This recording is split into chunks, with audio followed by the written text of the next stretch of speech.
साहित्यरत्न लोकशाहीर अण्णाभाऊ साठे यांच्या 105व्या जयंतीनिमित्त आज औरंगाबाद शहरामध्ये मोठ्या उत्साहाने साजरा होत आहे।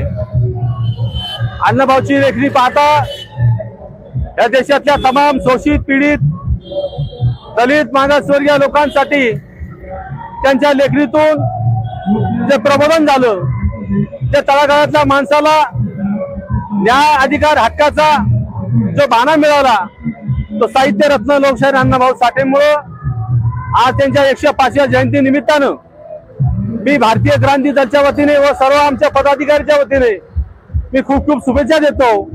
आणि येणाऱ्या काळामध्ये सर्व भीमसैनिकांनी आणि अण्णाभाऊच्या अनुयायांनी याचं थोडं गांभीर्य घेऊन त्यांच्या लेखणीनुसार कार्य करावे एवढे सांगतो। जय भीम।